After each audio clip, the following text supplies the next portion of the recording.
कोई अपना न दिखाई दे रहा हो, केवल दुख ही दुख, अशांति ही अशांति, उस समय आप देखिएगा भारी से भारी संकट की निवृत्ति के लिए एकमात्र उपाय है। यदि आप भजन नहीं करते तो आप दिमाग में लिख लीजिए, चाहे अपनी नित्य डायरी में लिख लीजिए। आप एक बात पर विश्वास कर लीजिए कि आपको कोई भी सुखी नहीं कर सकता। यदि आपको कोई सुखी कर सकता है तो आप हैं। बिल्कुल घनीभूत अर्थात ठोस बात है, इसे समझ लेना। यदि आप अपने विचार के द्वारा, विवेक के द्वारा अधर्माचरणों का त्याग करके धर्म पूर्वक जीवन व्यतीत करते हुए भगवान नाम जप करते हैं, तो पूर्व पाप कर्म के अनुसार जब देह रचा गया तो उसमें जो प्रारब्ध दुख सुख का है वो तो आएगा, पर आपको परास्त नहीं कर पाएगा। और आगे आपके लिए महासुख है जो दुख और सुख दोनों से परे है। अखंड प्रसन्नता, अखंड आनंद, वो केवल आपके करने से होगा। उपदेश मिल सकते हैं, मार्ग बताया जा सकता है, आपको सहयोग मिल सकता है, पर चलना आपको होगा। यदि आप नहीं चले तो ये कहीं भ्रम हो कि मैं कहीं जाऊं और मेरी दुख निवृत्ति हो जाए, तो इस भ्रम को छोड़ देना आप। क्योंकि हम आप तो बहुत छोटे जीव हैं, अर्थात बहुत लघु तपस्या, लघु पुण्य वाले हैं। हम उन महापुरुषों की बात करते हैं जिन्होंने आजीवन ऐसा तप संचय किया, फिर भी उनके शरीर में भारी से भारी दुख देखे गए। ये दुख और सुख एक भ्रमात्मक इंद्रजाल है माया का, ना दुख है ना सुख है। जैसे जो सपने सिर काटे कोई, बिन जागे दुख दूर न होई। ऐसे स्वप्न में तुम चक्रवर्ती सम्राट बन जाओ तो जगने पर तुम थोड़ी रहोगे, तुम जो हो वही होगे। हम भगवान के चिदानंद अंश हैं। ये भूलकर हम अपने को स्त्री पुरुष, अच्छा बुरा, धनी निर्धन, दुखी सुखी आदि आदि बहुत सा प्रपंच है, इसे हम अपने दिमाग में बैठा लिया है। जब तक आप ये प्रपंच नहीं छोड़ोगे तब तक आपको सुखी कोई कर ही नहीं सकता, क्योंकि दुखालयम नाशवान संसार का तो तुमने अस्तित्व रखा है। अगर ये किसी के दूर करने से होता तो स्वयं जगत गुरु परब्रह्म परमात्म तत्व भगवान श्री कृष्ण सामने हैं और अर्जुन को कह रहे हैं, मात्रा स्पर्शास्तु कौन्तेय शीतोष्ण सुख दुखदा आगमा पायनो अनित्यास्तास्तितिक्षस्व भारत।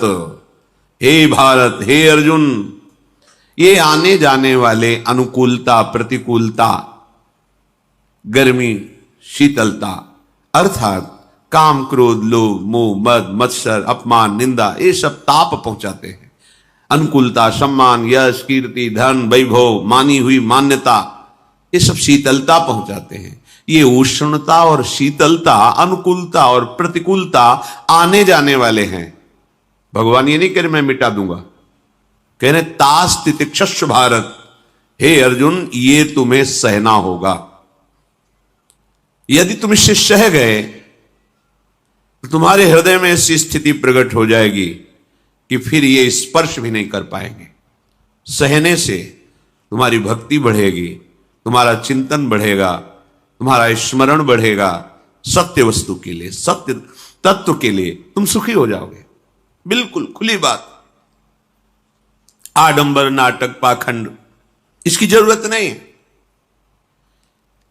प्राकृतिक भोगों में सुख बुद्धि, देहाभिमान, विद्या रूप महत्व कुल धन यौवन अभिमान, यही तुम्हारे दुख का मूल है और ये कोई दूसरा नहीं हटा सकता। ये तुम्हें अपने विवेक सत्संग से प्राप्त हुए विवेक के द्वारा, शास्त्र स्वाध्याय से प्राप्त हुए विवेक के द्वारा इसे तुम्हें त्यागना है। दुख तुम पकड़े हो तो छोड़ा कौन सकता है? छुड़ाना तो आपको ही पड़ेगा। अगर कोई वादा करता है कि मैं आपको दुख रहित कर दूंगा, मुझे आज तक समझ में नहीं आया। दुख रहित होने का जो उपाय है वो गुरुजन, महापुरुष, संत जन बताते हैं कि जब चारों ओर अंधेरा छा रहा हो, कोई अपना न दिखाई दे रहा हो, केवल दुख ही दुख, अशांति ही अशांति, उस समय आप देखिएगा कोई एक है जो आपको बहुत प्यार कर रहा है। वो हमारे प्रभु हैं। आप जिनकी तरफ पीठ किए हो और जहां दुख है उधर मुख किए हो, वापस घूमो, सन्मुख होइएगा। सन्मुख होए जीव मोहि जबहि, जन्म कोटि अघनाशों तबहि। करोड़ों जन्मों के पाप नष्ट कर देते हैं भगवान। जहां प्रभु की तरफ हुए तो पता चला बहुत जन्मों से बिछुड़ा था, वो मेरे स्वामी मिल गए। भारी से भारी संकट की निवृत्ति के लिए एकमात्र उपाय भगवान श्री हरि का आश्रय, उनके नाम का जप। सत्य मान लीजिए, आडंबर से कुछ नहीं होना। चाहे जितने जंतुर बांध लो, चाहे जितना जो कुछ जादू टोना जो मन आवे सो कर लो, बारी मथे घृत होए बरु शिकताते बरु तेल, बिनु हरि भजन न भवतरी यह सिद्धांत अपेल। विनिश्चितम बदामिते नान्यथा वचांस में हरि भजंती।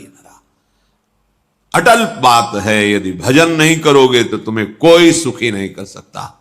तात्कालिक आपको ऐसा लग सकता है मेरा काम बन गया, नहीं, वो तत्कालिक है। हमारा काम बनना तो तब होगा जो हमारा आवागमन मिट जाए, सदा सदा के लिए मुझे ऐसी वस्तु प्राप्त हो जाए कि जहां चाह ही खत्म हो गई, जहां दुख ही खत्म हो गया। वो हमारा स्वरूप है, वो हमारे आराध्य देव हैं। प्रार्थना मान लीजिए, भटकाव से बचिए। ये कलिकाल मलायतन मन कर देख विचार, श्री रघुनाथ नाम बिन नाहिन आन आधार। महापुरुषों ने स्पष्ट कहा है। ये मलायतन मल का आगार है। मल माने कामना, नाना प्रकार की वासना, भ्रष्ट आचरण, छल कपट, दंभ पाखंड, बोलबाला, इसका एकमात्र श्री भगवान का नाम आधार है। जो चाहत है नित्य सुख अरु मन को विश्राम, हित ध्रुव हित सो भजत रो पल पल श्यामा श्याम श्यामा श्याम श्यामा श्याम। यदि सच्चिदानंद शाश्वत सुख चाहते हो, जहां से कभी हटना ना पड़े, केवल सुख ही सुख है, आनंद ही आनंद है, और मन का विश्राम चाहते हो कि भाग दौड़ मन की मिट जाए, तो बस प्रेम से बोलते रहो श्यामा श्याम श्यामा श्याम, राधे श्याम, राधा राधा राधा वल्लभ। ये बड़ी शोध करके महापुरुषों ने बात कही है। यदि आप भजन नहीं करते तो आप दिमाग में लिख लीजिए, चाहे अपनी नित्य डायरी में लिख लीजिए, जो आप दिनचर्या लिखते हैं। आपको कहीं भी कभी भी कोई भी सुखी नहीं कर सकता। गांठ बांध लीजिए, भटकने की जरूरत नहीं है। और यदि नाम जप करने लगे, धर्माचरण करने लगे, तो तुम आशीर्वाद देने वाले बन जाओगे। सातरति सातरति सा लोकांतारयति। ध्यान दीजिए, वो तर जाता है, वह तर जाता है, वो लोगों को तार देता है। जब पृथ्वी में भयंकर पापाचरण की वृद्धि हुई, असुरों के द्वारा प्रेरित होकर के जहां भी धर्माचरण, नाम कीर्तन, यज्ञ, हवन, होम, ऋषि मुनि विध्वंस कर दो, क्या हुआ? कोई दूसरा दिखाई दिया क्या? नहीं, किसी की सामर्थ्य नहीं थी। सब मिलकर के ब्रह्मा जी के पास गए, जो ईश्वर कोटि के महापुरुष, सबने ब्रह्मा जी से प्रार्थना की। ब्रह्मा जी ने कहा, हम भी जिनके सेवक हैं, वही प्रभु अब हमारे दुख का निवारण कर सकते हैं। सोचो, आप किसी और से दुख निवृत्त कराना चाहते हैं? जिसने सृष्टि बनाई है, भगवान ब्रह्मा जी भी कह रहे हैं, मैं जिनके सेवक हूं, वही प्रभु हमारे और आप सबके दुखों का निवारण करते हैं। तो आपको समझ में नहीं आ रहा कि एकमात्र भगवान श्री हरि ही हमारे दुख का निवारण कर सकते हैं। हमें कहीं भागने दौड़ने की जरूरत नहीं है। साधु समागम इसलिए किया जाता है कि हृदय पवित्र हो जाए, पवित्र हृदय की पहचान बुद्धि में विवेक का प्रादुर्भाव हो जाए और विवेक से मोह का नाश करके हम निरंतर प्रभु के प्रेम में डूबे, भजन में डूबे। सबने एक साथ मिलकर के विचार किया कि महासुख सिंधु प्रभु से विनय करनी तो कहां जाया जाए, वैकुंठ चले, किसी ने कहा क्षीर सागर चले। अपनी अपनी भावना व्यक्त कर रहे थे। ते समाज गिरजा में रहेऊ, अवसर पाई वचन एक कहेऊ, हरि व्यापक सर्वत्र समाना, प्रेम ते प्रगट होई मैं जाना। हे गिरजा, परम वैष्णवाचार्य भगवान महादेव जी कहते हैं, उस देव समुदाय में हम भी थे। हमने कहा कि हमारे तो हृदय में बात ऐसी आती है कि कहीं भागने की जरूरत नहीं है। हरि व्यापक सर्वत्र समाना, जैसे वो वैकुंठ में विराजमान है, क्षीर समुद्र में विराजमान है, ऐसे कण कण में विराजमान है। बस तुम प्रेम से पुकारो, जहां पुकारोगे वहीं प्रभु प्रकट हो जाएंगे। नाम बाणी जहां श्याम श्यामा तहां, नाम बाणी निकट श्याम श्यामा प्रगट। सिद्ध सिद्धांत है, भटकने की जरूरत नहीं। जहां हो वहीं से प्रिया प्रीतम का नाम पुकारो, नाम कीर्तन करो, उनकी लीलाओं का गायन करो, सबको सुख देने की भावना करो। देखो तुम्हारी दृष्टि बदलती चली जाएगी, भगवत साक्षात्कार करने की योग्यता आने लगेगी। ऐसा ही हुआ। सबने मिलकर के श्री भगवान को विनय पूर्वक आर्त भाव से पुकारा। आकाशवाणी हुई, निर्भय हो जाओ, निश्चिंत हो जाओ, मैं स्वयं अपने अंशों के सहित अवतार लेकर इस भूमि का भार हरण करूंगा। तुम सब बड़े बड़े जो देवता हो, जाओ हमारी लीला में सुख लेने के लिए सब ऋक्ष वानर आदि का रूप धारण करो। ब्रह्मा जी, महादेव जी, बड़े बड़े ईश्वर कोटि के लोकपाल बहुत प्रसन्न हुए, क्योंकि भगवत वाणी सत्य है, त्रिकाल सत्य है। सबको विश्वास हो गया कि अब मारा तो जाएगा ये महासुर, जिसको लगता था कोई ना मंत्र के द्वारा मार सकता है ना अस्त्र के द्वारा मार सकता है। स्वयं श्री भगवान पधार रहे। भगवान ने जो निरंतर भजन प्राण रहते हैं, कश्यप जी, अदिति जी, वो भगवान के वात्सल्य में भरे थे। प्रभु जब प्रकट हुए तो उनसे कहा, मुझे आप जैसा पुत्र चाहिए। प्रभु ने कहा कि मेरे जैसा तो मैं ही हूं, अद्वितीय हूं, दूसरा कोई है नहीं, मैं ही अवतरित होऊंगा। भजन में देखो कितनी सामर्थ्य है। जगत पिता को पुत्र रूप में प्राप्त कर रहे हैं। वही चक्रवर्ती सम्राट अवधपुरी के नरेश महाराज दशरथ जी के रूप में, जिनकी महामहिम अद्भुत सौभाग्य प्राप्त करने वाली तीन ये रानियां, श्री कौशल्या जी, श्री कैकेयी जी, श्री सुमित्रा जी। भगवान वशिष्ठ जी इनके गुरुदेव हैं। प्रायः बड़े बड़े महान जो राज्य पालक रहे, उनके ऊपर, राजा के ऊपर महाराजा विराजमान रहे।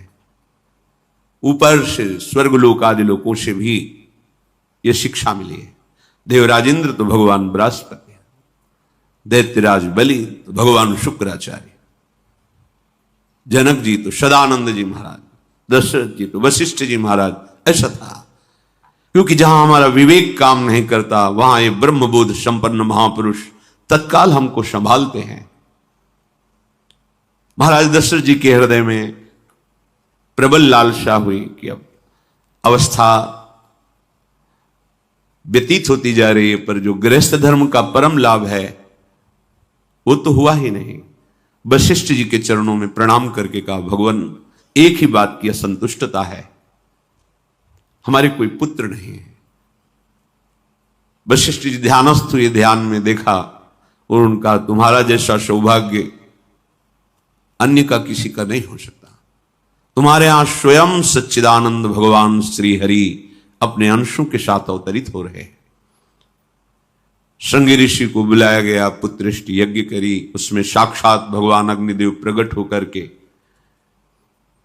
खीर दिया और कहा अपनी रानियों को पवा दीजिए। वशिष्ठ जी के आज्ञा के अनुसार उस खीर को 2 भाग में किया। प्रथम भाग श्री कौशल्या जी को दिया, जो दूसरा भाग था उसके 2 भाग किए, उसका 1 भाग कैकेयी जी को दिया।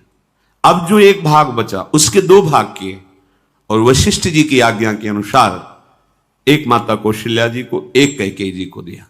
उन्होंने अपने हाथ से सुमित्रा जी को दिया। तो सुमित्रा जी के गर्भ से लक्ष्मण और शत्रुघ्न, कौशल्या जी ने जो भाग दिया उससे लक्ष्मण जी प्रकट हुए, जो रामचरण अनुरागी, अद्भुत अद्भुत हरि प्रेमी। शत्रुघ्न जी भरत चरणों का आश्रय लिए हुए राम जी का सेवन करते। बड़ा रहस्य है, कितनी मर्यादा है गुरु की आज्ञा से। जहां जैसा विधान होना चाहिए वैसा, तो उस बड़ा मंगल शुरू।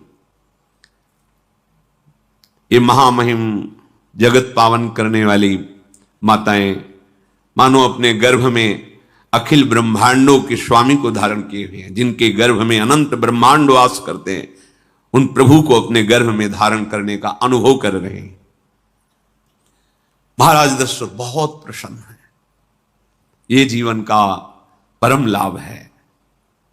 प्रभु हमारे कोई भी हो, माता पिता भाई बंधु सखा पति प्रीतम पुत्र, कुछ भी, ये तो ऐसे करुणामय कोई भाव रख लो और गाढ़ भाव कर लो तो आपको अनुभव कराने लगेंगे। जिस भाव से आप देखोगे कैसा सुख महाराज दशरथ जी को हो रहा होगा, जिनको गुरुदेव से पता है कि स्वयं भगवान पधार रहे। प्रतिपल इनके दर्शन करके कौशल्या जी, कैकेयी जी, सुमित्रा जी के प्रेम पुलकित रहते हैं। दशरथ जी, अहो भाग्य, साक्षात भगवान पधार रहे हैं। समय व्यतीत हुआ। जोग लगन गृह बार तिथि सकल भये अनुकूल, चर अरु अचर हर्ष जुत राम जन्म सुख मूल। ठीक योग लगन ग्रह वार तिथि सब अनुकूल हो गई। कब? जिसके हृदय में प्रभु का प्रकाश हो जाता है। जो प्रभु के भजन में रहता है तो योग लगन ग्रह वार तिथि नक्षत्र सब अनुकूल हो जाते हैं। जो पे कृष्ण चरण मन अर्पित तो करिए का नवग्रह रंग। सब ग्रह नक्षत्र वार तिथि, ये जितने भी विघ्न कारक या शुभ कारक है, ये सब शासन में रहते हैं जिसके हृदय में भगवान नाम चल। जिते विनायक शुभ अशुभ ये विघ्न करे नहीं कोई, क्योंकि भगवान का नाम चल रहा है, हृदय में भगवान प्रकाशित हो गए हैं, परमानंद अनुभव होता है। ऐसे भगवान जगत में प्रकट हो रहे हैं।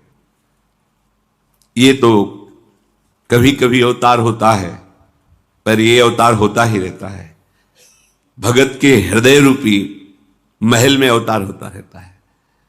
जो निरंतर भगवत चिंतन परायण अपने अहम को भगवान के चरणों में समर्पित किया तो भय प्रकट कृपाला, यही हृदय में प्रकाशित हो जाते हैं।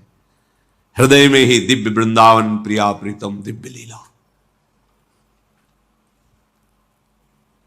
चैत्र का महीना, नवमी तिथि, शुक्ल पक्ष, अभिजित मुहूर्त, ठीक दोपहर का समय 12 बजे।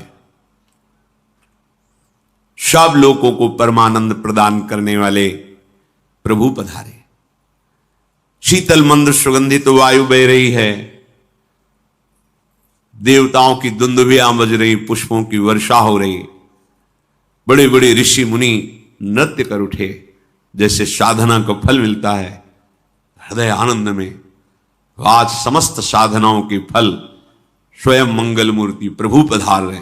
सब महात्माओं का, संतों का हृदय अलौकिक आनंद से भरा हुआ है। समझिए, बहुत तपस्या है, बहुत गुण है, बहुत बड़े साधक हो, बहुत बात अभी नहीं बनी। दीनों पर दया करने वाले। अगर हमारा भजन साधन बन रहा है, हमें भगवत चर्चा कथन श्रवण का सौभाग्य, धाम नाम रूप लीला, ये मेरे प्रभु की हेतु की कृपा है। आप एक बार भी राधा नहीं बोल सकते, कृष्ण नहीं बोल सकते, एक मिनट भी आप नहीं आ सकते, ये केवल मेरी लाडली की कृपा है।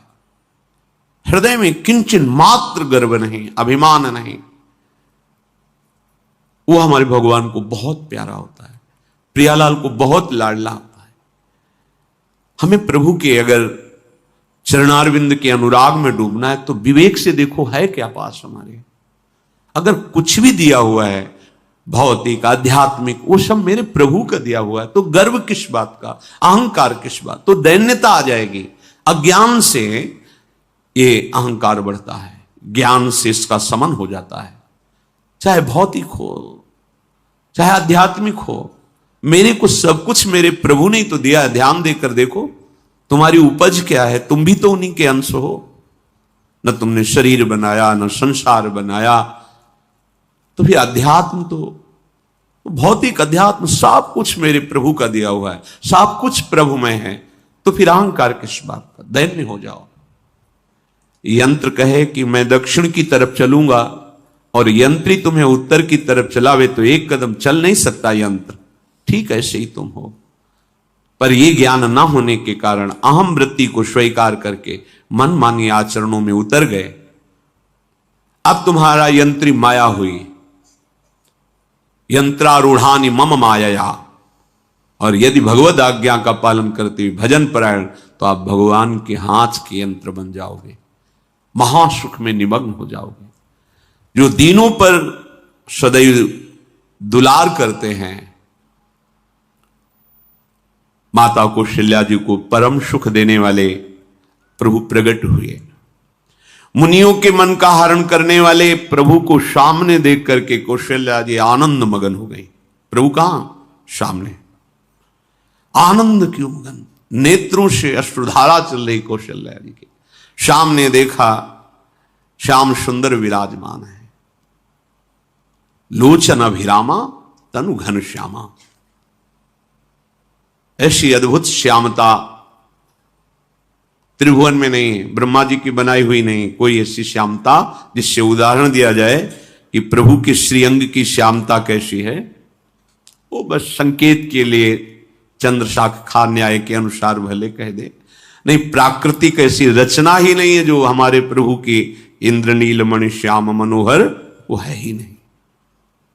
वो सामने देख रही कौशल्या जी। ये भजन का प्रभाव है। अरविंदाक्ष कमल नयन, देखते ही चित्त चुरा जाए, ऐसे नेत्र हैं प्रभु के। अजान बाहु लंबी भुजाएं। और जब प्रभु जहां प्रकट होते हैं, चाहे वो कंस कारागार हो या अवधपति का महल हो, पहले वैभव से प्रकट होते, ऐश्वर्य स्वरूप, समस्त आयुध समस्त वैभव, दिव्याभूषण बनमाला, चार भुजाएं, शोभा के समुद्र, आसुरी वृत्तियों का, भावों का, व्यक्तियों का नाश करने के लिए प्रभु प्रकट हुए हैं। इसीलिए प्रभु से भी बढ़कर प्रभु का नाम है। वो व्यक्ति का नाश नहीं करता, वो वृत्ति का नाश करके भगवत दासत्व प्रदान कर देता है। बहुत अपार महिमा भगवान नाम की है, प्रभु के नाम की है। प्रभु प्रकट होते हैं तो दुष्टों का विनाश करते हैं, लेकिन प्रभु का नाम जिसके हृदय में प्रकट होता है, दुष्टता का नाश करके उसे जगत पावन करने वाला बना देता है। तीर्थी कुर्वन्ति तीर्थानि, वो जहां चरण रख दे उसे निष्पाप कर देता है। भूमि को, वायु को निष्पाप कर देता है जिसकी जिह्वा पे नाम चलता है। मैया ने देखा कौशल्या जी ने जगत के स्वामी सामने विराजमान, दोनों हाथ जुड़ गए। हे अनंत, मैं कैसे आपकी स्तुति करूं? वेद पुराण सब स्तुति करते हुए हार गए, नेति नेति कहकर आपका पार नहीं पाए। माया से, गुणों से, ज्ञान से भी आप परे हैं, असीम हैं, अनंत हैं।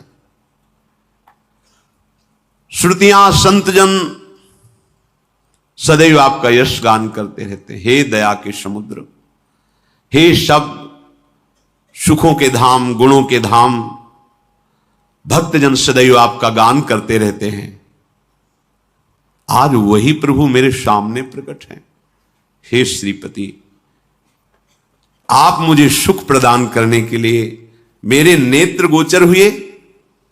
अरे जिनके रोम रोम में अनेकों ब्रह्मांड वास करते हैं, एक रोमकूप में अनेकों ब्रह्मांड वास, वो प्रभु मेरे पुत्र कहलाए, ये तो हंसी की ही बात है। मेरी बुद्धि विचलित हो रही। कहां आप असीम महिमा अनंत विराट, आप मेरे पुत्र। जब ऐसा वर्णन कर रहे तो प्रभु मुस्कुराए। बहुत प्रकार से मैं आपको सुख देना चाहता हूं, इसलिए पहले मैं इस रूप में आया हूं कि आपने जो भजन करके मांगा था कि मेरे जैसा पुत्र हो, तो देखो मैं ही स्वयं, मेरे जैसा और कोई है ही नहीं, मैं ही स्वयं आया हूं। तुम्हें याद है?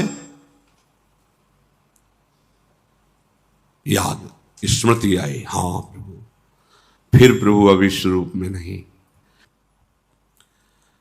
अब शिशु का रोदन सुन करके जैसे समुद्र में ज्वार भाटा जाता है, ऐसे महाराज दशरथ जी के भवन में सुख सिंधु की बाढ़ आ गई।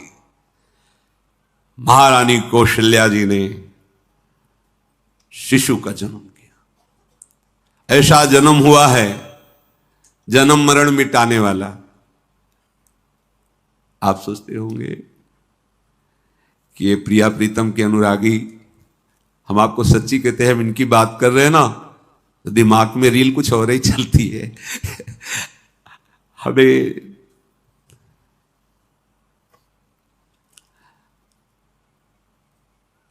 आनंद की उमगन मेरे प्रभु हैं। कल जब इस प्रसंग का गायन करना है तो थोड़ा चिंतन कर रहे थे, तो जब जनकपुर की सीमा में भगवान विश्वामित्र जी के साथ पधारते, आगे प्रसंग आएगा, और जानकी जी जब पुष्प वाटिका में प्रभु की जब दृष्टि पड़ती है और दोनों दृष्टि मिलती है, तो उस समय दिखाई दे रहा था इतना भी अंतर नहीं था, इतना भी अंतर नहीं था। तो ये बता रहे प्रिया प्रीतम, इतना भी अंतर है। उनके जब नेत्रों में केवल देख रहे थे तो वही नेत्र थे, रूप और स्थान अलग था, लेकिन नेत्रों में वही था जो देखते, जो यहां देखते वही वहां दिखाई दे रहा था। दोनों नेत्रों में पहचान हो जाती, जैसे अपना पति है ना, और वो किसी सुंदर नाटक में वो किसी दूसरे के पति बन करके स्वांग कर रहा हो तो उसको जलन थोड़ी होती है, उसको लगता है कि मेरा प्रीतम कितना अभिनय में प्रवीण है, ओहो मेरा प्रीतम, मेरा प्रीतम। वो आनंदित होती उसे देख के, मेरा प्रीतम अभिनय में कितना प्रवीण है। उपासक